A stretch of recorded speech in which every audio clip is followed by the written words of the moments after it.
दोस्तों यह पार्ट वहीं से शुरू होता है जहां से हमारा पिछला पार्ट खत्म हुआ था। दोस्तों आपने पिछले पार्ट में देखा होगा कि वह मास्टर हानुल को लेने के लिए भागता है और कहने लग जाता है कि हानुल तुम कहां पर मौजूद हो। लेकिन अचानक से उस मास्टर के सामने कोई आ जाता है और हम देखते हैं कि ये दो बदमाश होते हैं जिनके हाथ में हथियार होते हैं, जिसे देखने के बाद वह मास्टर थोड़ा सा हैरान हो जाता है। फिर इसके बाद हमें हानुल को दिखाया जाता है जो उस लड़की को बचाने के लिए गली के अंदर पहुंच चुका होता है। फिर इसके बाद हम हॉस्पिटल को सीन को देखते हैं और हम देखते हैं कि हॉस्पिटल के बाहर लिहारू और ताइसिक मौजूद होते हैं और ताइसिक कहने लग जाता है कि वह लोग अभी तक यहाँ पर क्यों नहीं पहुंचे।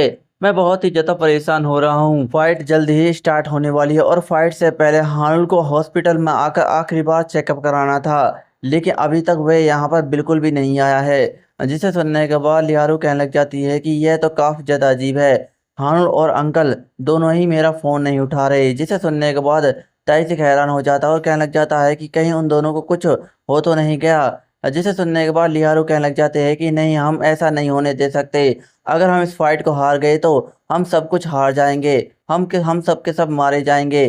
फिर इसके बाद हमें मास्टर को दिखाया जाता है जो उन दोनों बंदों के सामने होता है और उनसे कहने लग जाता है कि है मुझे माफ़ कर देना, लेकिन मैं बहुत ही ज़्यादा बिजी आदमी हूँ, क्या तुम दोनों मुझे जाने दे सकते हो। जिसे सुनने के बाद वह बंदा मास्टर के ऊपर हमला कर देता है और कहने लग जाता है कि अपनी जुबान ज़रा बंद रख। लेकिन हम अचानक से देखते हैं कि वह अब मास्टर अपने एक हाथ से उसके चाकू को दूर कर देता है और दूसरे हाथ से उसे पकड़ते हुए उसके सर को दीवार में ही दे मारता है, जिसकी वजह से वह बंदा वहीं पर डाउन हो जाता है।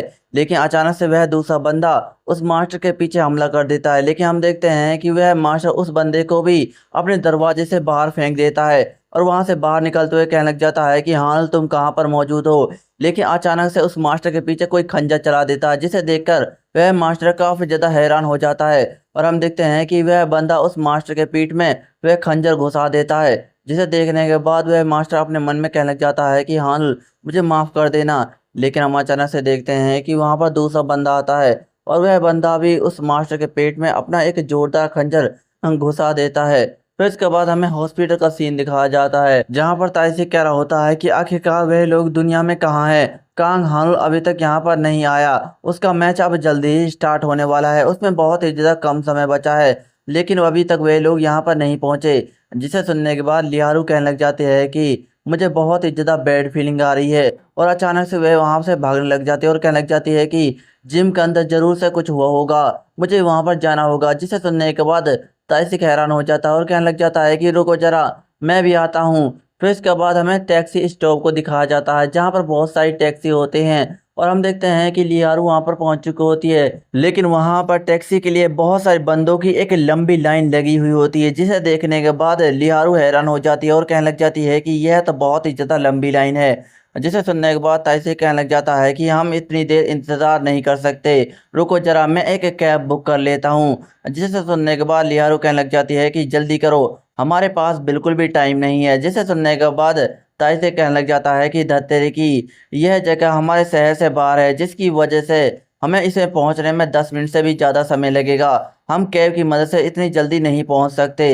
जिसे सुनने के बाद लिहारू कहने लग जाती है कि आखिरकार इस दुनिया के अंदर इतने ज़्यादा लोग मौजूद क्यों हैं, इन लोगों को यहाँ से चले जाना चाहिए। और वह बहुत ही ज़्यादा गुस्सा कर रही होती है, लेकिन हम अचानक से देखते हैं कि उसके सामने एक गाड़ी आकर रुकती है। जिसे देखने के बाद लिहारू और ताइसी के दोनों ही हैरान हो जाते हैं और हम देखते हैं कि यह गैंगली की गाड़ी होती है, जो उन दोनों से कहने लग जाता है कि है तुम यहाँ पर क्या कर रहे हो, क्या कुछ गलत हुआ है। जिसे सुनने के बाद ताइसी कहने लग जाता है कि हानुल की फाइट जल्दी ही स्टार्ट होने वाली है, लेकिन हानुल यहाँ पर अभी तक नहीं पहुँचा, हमें उसके पास जल्दी ही पहुँचना होगा। जिसे सुनने के बाद गैंगली कहने लग जाता है कि फिर तुम दोनों यहाँ पर खड़े खड़े क्या कर रहे हो, जल्दी से गाड़ी के अंदर बैठो। फिर इसके बाद हमें हान ग्रुप को दिखाया जाता है और हम देखते हैं कि वह बॉस बहुत ही ज़्यादा गुस्से में होता है और कहने लग जाता है कि आखिरकार उसके साथ क्या प्रॉब्लम है। और हम देखते हैं कि उसके सामने नंबर 3 अपने घुटनों के बल बैठे वो होता है और कहने लग जाता है कि बॉस मुझे माफ़ कर देना, लेकिन मुझे लगता है कि हाल को किसी ने किडनैप कर लिया। जिसे सुनने के बाद वह बॉस कहने लग जाता है कि यह काम रियांग ग्रुप का नहीं हो सकता, अगर वे लोग हाल का किडनैप कर दे तो मुझे उसके बारे में पहले से ही पता लग जाता, लेकिन ऐसा नहीं है, मुझे लगता है कि यह काम किसी और ने किया है, आखिरकार वह कौन हो सकता है। लेकिन अचानक से वह हैरान हो जाता है और कहने लग जाता है कि रुको जरा, ऐसा नहीं हो सकता। जिसे सुनने के बाद नंबर 3 कहने लग जाता है कि हाँ बॉस ये बिल्कुल सच है, नंबर 2 ने हमें धोखा दिया है और वह रियांग ग्रुप के साथ मिल गया है। जिसे सुनने के बाद वह बहुत बहुत ही ज़्यादा गुस्सा हो जाता है और कहने लग जाता है कि ऐसा नहीं हो सकता। नंबर 2 की हिम्मत कैसे हुई ये सब करने की? जाओ मेरे सारे बंदे को बुला के लाओ और उसे ढूंढने के लिए भेज दो। अगर वह लोग उसे नहीं ढूंढ पाते हैं तो वह लोग अपने आप को मरा समझ लें। फिर इसके बाद हमें रियांग ग्रुप को दिखाया जाता है और हम वहां पर उस बॉस को देखते हैं और वह बॉस किसी से कहने लग जाता है कि वह बास्टर्ड जो कई दिनों से हानुल की देखभाल कर रहा था और उसे हमसे प्रोटेक्ट कर रहा था, क्या तुमने उस आदमी का कुछ किया? जिसे सुनने के बाद वह बंदा कहने लग जाता है कि बॉस आपको चिंता करने की कोई भी जरूरत नहीं है। मैंने अपने सारे बंदे उसे की देखभाल करने के लिए भेज दिए हैं। आपको जल्द ही खुशखबरी देखने को मिल जाएगी। और इसके अलावा कांग हान ग्रुप नंबर 2 के पीछे पड़ा हुआ है। हमारे लिए तो काफी ज्यादा अच्छा है। हमें यह सब काम करने के लिए अपने हाथ भी गंदे करने नहीं पड़े और हमारी प्रॉब्लम भी जड़ से साफ हो गई। जिसे सुनने के बाद वह बॉस कहने लग जाता है कि हमें इस फाइट के रिजल्ट जल्द ही देखने को मिल जाएंगे और जैसे ही हम इस फाइट को जीतेंगे हम पब्लिक के सामने ऐलान कर देंगे कि हम सबसे ज्यादा ताकतवर है। और उस लड़के और उस कांग हान ग्रुप को जिसने हमें बहुत ही ज्यादा सालों से परेशान किया है, हम उन दोनों को पूरी तरीके से खत्म कर देंगे। तुम मेरी बात को समझ गए ना? और हम देखते हैं कि वह बहुत जोर जोर से हंसने लग जाता है। जिसे देखने के बाद वह बंदा कहने लग जाता है कि बॉस आपको चिंता करने की कोई भी जरूरत नहीं है, आपका काम हो जाएगा। फिर इसके बाद हमें एक जगह के सीन को दिखाया जाता है जो काफी ज्यादा टूटी फूटी जगह होती है और हम देखते हैं कि वहां पर एक कैमरा भी लगा हुआ होता है और हम देखते हैं कि वहां पर एक लड़का बंधा हुआ होता है और ये और कोई नहीं बल्कि हान होता है। और हम देखते हैं कि हान थोड़ी सी परेशानी में होता है और वह कहने लग जाता है कि आखिर मैं कौन सी जगह पर मौजूद हूँ। लगता है कि दोबारा से मैंने एक बहुत बड़ी गलती कर दी है, यह सब मेरी गलती है। मुझे यहाँ से जल्द निकलना होगा और उस फाइट को जीतना होगा। और वह जोर जोर से चिल्लाते हुए कहने लग जाता है कि मुझे यहाँ से जाने दो, मुझे यहाँ से जाने दो। फिर इसके बाद हमें एक ट्रैफिक के सीन को दिखाया जाता है और वहाँ पर हम गेंगली की कार को देखते हैं जहाँ पर वह सारे के सारे बंदे काफ़ी ज़्यादा परेशान हो रहे होते हैं। और लियारू कहने लग जाते हैं कि यहाँ पर तो बहुत सारे ट्रैफिक है, ये कितना ज़्यादा बुरा है। जिसे सुनने के बाद वह अपने ड्राइवर से कहने लग जाता है कि ड्राइवर क्या हमारे पास कोई और रास्ता है इस ट्रैफिक से बाहर निकलने का? जिसे सुनने के बाद वह ड्राइवर कहने लग जाता है कि मुझे माफ़ कर देना लेकिन मेरे पास कोई भी रास्ता नहीं है। मुझे लगता है कि इस ट्रैफिक के अंदर हमें कम से कम 1 घंटा लगेगा। जिसे सुनने के बाद गैंगली कहने लग जाता है कि धत्ते की मुझे अपने असिस्टेंट के पास कॉल कर लेना चाहिए ताकि वह लोग मेरी मदद करने के लिए जल्दी यहाँ पर पहुँच जाए। और वह उसके पास कॉल करते हुए कहने लग जाता है कि मैं जानता हूँ कि तुम काफ़ी ज़्यादा बिजी होगे लेकिन तुम जल्दी से जिम के अंदर पहुँच जाओ, ये बहुत ही ज़्यादा अर्जेंट है। जिसे सुनने के बाद अचानक से ताइसिक जोर से चिल्लाता है कि यह सब यूजलेस है। और यह सुनने के बाद गैंगली और लियारू थोड़ी सी हैरान हो जाती है। फिर इसके बाद हमें कोई बता रहा होता है कि फाइट अब स्टार्ट हो चुकी है। फिर इसके बाद हमें उसी घर को दिखाया जाता है जो काफ़ी ज़्यादा टूटा फूटा पड़ा होता है और हम देखते हैं कि वहाँ पर हारून काफ़ी ज़्यादा परेशानी में होता है और वह अपने मन में कहने लग जाता है कि ये सब क्या है, क्या ये सब कुछ अभी से ही ख़त्म हो गया? ऐसा नहीं हो सकता। मुझे माफ़ कर देना मास्टर, आप मेरी वजह से आपको बहुत ही ज़्यादा परेशानी हुई है, मुझे माफ़ कर देना। अगर आप मुझे नहीं सिखाते तो शायद आप इस परेशानी में बिल्कुल भी नहीं पड़ते। लेकिन अचानक से हाल थोड़ा सा हैरान हो जाता है और हम देखते हैं कि उसकी रस्सियाँ खुल जाती हैं। जिसे देखने के बाद वह अपने मन में कहने लग जाता है कि इन रस्सियों को क्या हुआ, ये अचानक से खुल क्यों गई? लेकिन क्या फ़र्क पड़ता है, मुझे तो यहाँ से जल्द निकलना है। और हम देखते हैं कि जैसे हाल अपनी पट्टियों को हटाता है वह सामने के नज़ारों को देखने के बाद काफ़ी ज़्यादा हैरान हो जाता है और कहने लग जाता है कि यह कौन सी जगह है। और हम देखते हैं कि हाल को एक स्कूल टाइप सी बिल्डिंग में बंद कर रखा होता है और ये एक सुनसान जगह होती है। जिसे देखने के बाद हाल कहने लग जाता है कि यह कौन सी जगह है, मैं कहाँ पर आ गया? लेकिन अचानक से हाल को पीछे से किसी की आवाज़ आती है और वह कहने लग जाता है कि हे हाल तुम कैसे हो? जिसे सुनने के बाद हाल हैरान हो जाता है और हमें किसी के मुक्का पड़ने की आवाज़ आती है। फिर इसके बाद हमें ट्रैफिक के सीन को दिखाया जाता है जहाँ गाड़ी के अंदर ताइसी कह रहा होता है कि यह सब यूजलेस है। जिसे सुनने के बाद गैंगली कहने लग जाता है कि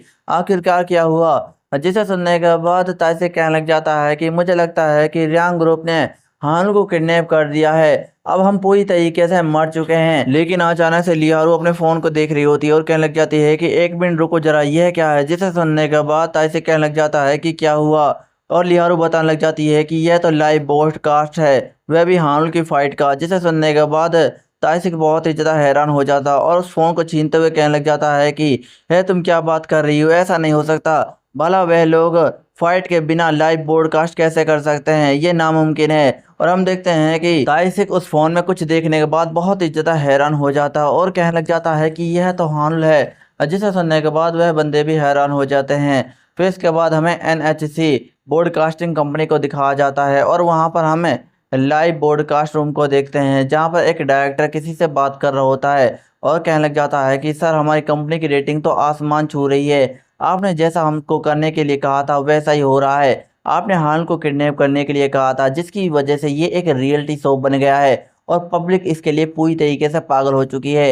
ये हमारी कंपनी का अब तक का सबसे परफेक्ट शो है। मैं जानता हूँ कि यह मैच हानुल के लिए बहुत ही ज़्यादा ज़रूरी है और मुझे पूरे यकीन है कि जो लोग हानुल का सपोर्ट कर रहे होंगे उनके दिलों ने तो धड़कना स्टार्ट भी कर दिया होगा। सर आपने जो किडनैपिंग का आइडिया हमें दिया था वह एक परफेक्ट आइडिया है, आपका शुक्रिया सर। और आपका हमारा रियलिटी शो बनाने के लिए बहुत बहुत शुक्रिया। मुझे लगता है कि सर ये आपके लिए काफ़ी होगा। और हम देखते हैं कि वह बंदा उससे बात कर ही जा रहा होता है, लेकिन अचानक से वह हैरान हो जाता है और कहने लग जाता है कि क्या उसने फ़ोन रख दिया। और वह कहने लग जाता है कि हेलो हेलो, लेकिन कोई भी जवाब नहीं देता। फिर इसके बाद हमें उसी फ़ोन को दिखाया जाता है जिसमें वह डायरेक्टर चिल्ला रहा होता है कि हेलो सर हेलो। और हम देखते हैं कि यह किसी और का नहीं बल्कि उस मास्टर का फ़ोन होता है और वह मास्टर ही इसी से बात कर रहा होता है, लेकिन उसकी हालत बहुत ही ज़्यादा ख़राब हो चुकी होती है। और हम देखते हैं कि उस मास्टर ने बहुत सारे बंदों को मार दिया होता है और हम देखते हैं कि इन बंदों के बीच में नंबर 2 और उसका बंदा भी मौजूद होता है और यह सारा काम उन दोनों का ही होता है। और हम देखते हैं कि वह मास्टर ज़ोर ज़ोर से हाँफ रहा होता है और उसकी कंडीशन बहुत ही ज़्यादा ख़राब होती है, जिसकी वजह से वह खून की उल्टियाँ करना स्टार्ट कर देता है और ज़मीन पर गिरने लग जाता है। और हम देखते हैं कि वह धीरे धीरे बेहोश हो रहा होता है और अपने मन में कहने लग जाता है कि हानुल मुझे माफ़ कर देना, प्लीज़ हानुल मुझे माफ़ कर देना। और वह मास्टर हानुल की बातों को अपने मन में याद करने लग जाता है, जहाँ पर हानुल उससे कह रहा होता है कि मास्टर आप ऐसा क्यों कर रहे हैं, आप मेरी मदद क्यों करना चाहते हैं। जिसे सुनने के बाद वह मास्टर अपने मन में कहने लग जाता है कि जब मैंने तुम्हें पहली बार देखा तो मुझे लगा कि तुम्हें उसने भेजा है और तुम मेरे पास आखिरी मौका हो। मेरे बेटे को बहुत ही ज़्यादा परेशान किया हो गया उसे सुसाइड करने पर, लेकिन मैंने ये सब नहीं देखा क्योंकि मैं बहुत ही ज़्यादा बिजी रहता था और मुझे इन चीज़ों में कोई भी मतलब नहीं था और मैंने अपना बेटा खो दिया। लेकिन मुझे लगता है कि अब तुम मेरे पास आखिरी चांस हो और तुम्हें उसने मेरी मदद करने के लिए ही भेजा है। यह सब करने के लिए मुझे माफ़ कर देना हानुल, मैं तुमसे माफ़ी मांगता हूँ, लेकिन अब मुझे तुम्हें छोड़कर जाना होगा हानुल, मुझे माफ़ कर देना। फिर इसके बाद हमें हानुल को दिखाया जाता है जिसने किसी का मुक्का रोका हुआ होता है और हम देखते हैं कि यह और कोई नहीं बल्कि कांगडेचन होता है, जिसने हानुल के ऊपर एक जोरदार मुक्का मारा होता है। और हम देखते हैं कि उनकी लाइव रिकॉर्डिंग चल रही होती है और कांगडेचन हानुल से कहने लग जाता है कि इतना तमाशा क्यों, जब तुम्हें पता है कि तुम मेरे हाथों हारे जाओगे तो इतना तमाशा क्यों कर रहे हो। और हम देखते हैं कि कांगडेचन की नज़र हानुल के हाथों पर जाती है जो कांप रहे होते हैं, जिसे देखने के बाद कांगडेचन कहने लग जाता है कि क्या तुम डरे हुए हो, ऑफ कोर्स तुम्हें डरना भी चाहिए, वैसे भी तुम मुझसे बार बार हारते आई हो और इस बार भी तुम मुझसे हारने ही वाले हो, तुम्हें तो मुझसे ज़्यादा डरना चाहिए।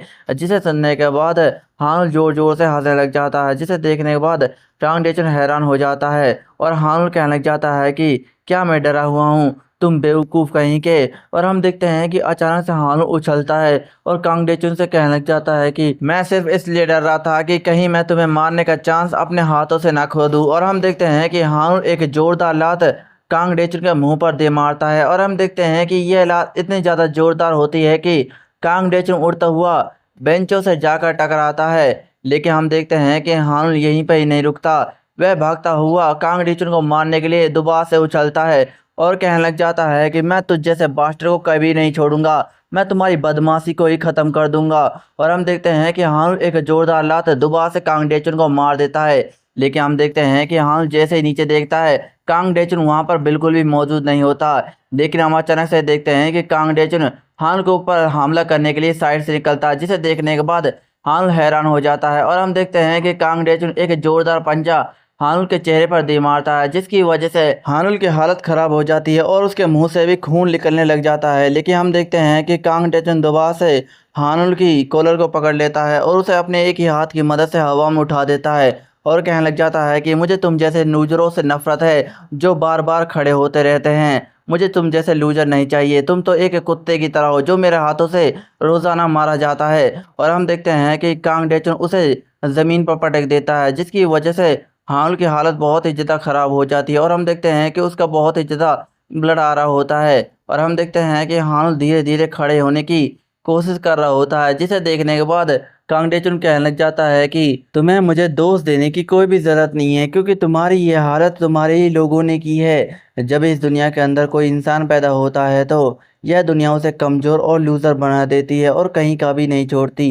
यह दुनिया का नियम है कि जो सबसे ज़्यादा ताकतवर होता है वही इस दुनिया के अंदर राज करता है।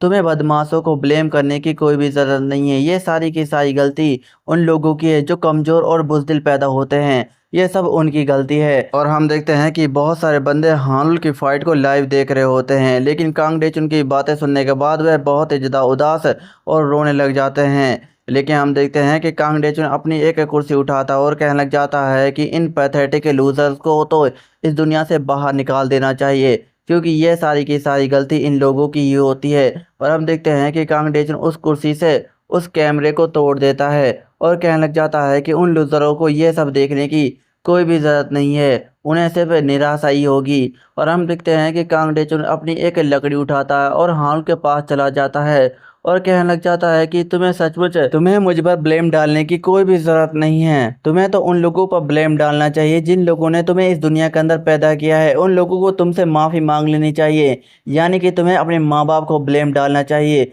और हम देखते हैं कि कांग डेचुन हानुल के ऊपर हमला कर रहा होता है, लेकिन अचानक से ही हानुल कांग डेचुन के ऊपर हमला कर देता है, जिसे देखने के बाद कांग डेचुन हैरान हो जाता है। और हम देखते हैं कि हानुल ने अपना हसर से हमला किया होता है। फिर उसके बाद हमें उसी ट्रक को दिखाया जाता है जहां पर वह डायरेक्टर कह रहा होता है कि आखिरकार उसने कैमरा क्यों तोड़ दिया, जिसे सुनने के बाद वह बंदा कहने लग जाता है कि सर हमें नहीं पता कि वहां पर क्या हो रहा है, और वैसे भी हमने सारे के सारे कैमरे उस हॉल के अंदर लगा दिए थे जहां पर हानुल और कांग डेचुन की फाइट होने वाली थी। लेकिन अचानक से फाइट यहाँ पर हो रही है, जिसकी वजह से हमारे पास एक ही कैमरा बचा था और वह भी टूट गया। जिसे सुनने के बाद डायरेक्टर गुस्सा हो जाता है और कहने लग जाता है कि तुम्हारे कहने का क्या मतलब है, तुम्हारे पास इसका कोई सॉल्यूशन है, जल्दी से कैमरा लेकर जाओ और वहाँ पर शूटिंग करो। जिसे सुनने के बाद वह बंदा कहता है कि हाँ मैं समझ गया सर। और हम देखते हैं कि वह बंदा अपने कंधे पर वह कैमरा लेकर जा रहा होता है और कहने लग जाता है कि मैं यहाँ पर हूँ और इसे अभी शुरू करने वाला हूँ। और हम देखते हैं कि जैसे ही वह हानुल के कमरे में पहुंचता है वह कुछ देखकर हैरान हो जाता है। और हम देखते हैं कि हानुल ने अपना हेडबट कांग डेचुन के मुंह पर मारा होता है, जिसकी वजह से कांग डेचुन की हालत बहुत ही ज़्यादा खराब हो जाती है और उसकी नाक और मुंह से भी खून आने लग जाता है। और हानुल चिल्लाते हुए कहने लग जाता है कि यू फकिंग बास्टर्ड, अपनी ज़बान बंद रख। तुम्हें पता है कि हम इस दुनिया के अंदर लूज़र पैदा नहीं होते और ना ही हमें कोई लूज़र बनाता है। यह सिर्फ इसलिए होता है कि क्योंकि तुम जैसे बदमाश इस समाज में खुले घूमते हैं और तुम्हें रोकने वाला कोई भी नहीं है। और हम देखते हैं कि हानुल दोबारा से एक जोरदार मुक्का कांग डेचुन के मुंह पर दे मारता है, जिसकी वजह से कांग डेचुन उड़ता हुआ एक दीवार से जाकर टकराता है। और हम देखते हैं कि उसकी कंडीशन बहुत ही ज़्यादा खराब होती है, जिसे देखने के बाद वह कैमरामैन भी हैरान हो जाता है। और हानुल उससे कहने लग जाता है कि अब यह काम मैं करूँगा, मैं तुम जैसे बदमाशों को इस दुनिया के अंदर से ही ख़त्म कर दूंगा। और हम देखते हैं कि हानुल एक जोरदार मुक्का कांग डेचुन को मार रहा होता है, लेकिन अचानक से हानुल को कुछ होता है और वह ज़मीन पर गिर जाता है, जिसे देखने के बाद वह कैमरामैन भी थोड़ा सा हैरान हो जाता है। और हम देखते हैं कि कांग डेचुन जोर जोर से हंसने लग जाता है। और हम देखते हैं कि हानुल के चोट लग चुकी होती है, जिसे देखने के बाद हानुल अपने मन में कहने लग जाता है कि आखिरकार इस बास्टर्ड ने यह सब कैसे किया। जिसे सुनने के बाद कांग डेचुन हंसते हुए कहने लग जाता है कि मैंने तुमसे पहले ही कहा था कि चाहे एक लूजर कितनी भी बार जिंदा हो जाए इससे कोई भी फर्क नहीं पड़ता, वह एक लूजर का लूजर ही रहता है।